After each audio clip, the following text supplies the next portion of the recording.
que les emocions segurament tenen més pes del que ens pensem a l'hora de malaltir i a l'hora de curar. Tots estem condicionats pel nostre origen. Tots som la causa i condició del nostre origen.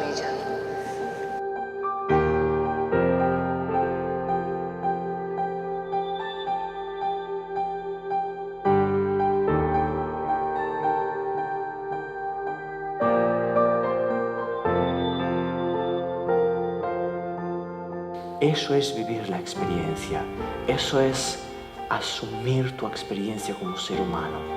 Implica experimentarla hasta el final, sentir la sensación de que crees que eso no debiera estar pasando y sentir y ver y palpar y experimentar que sí está pasando.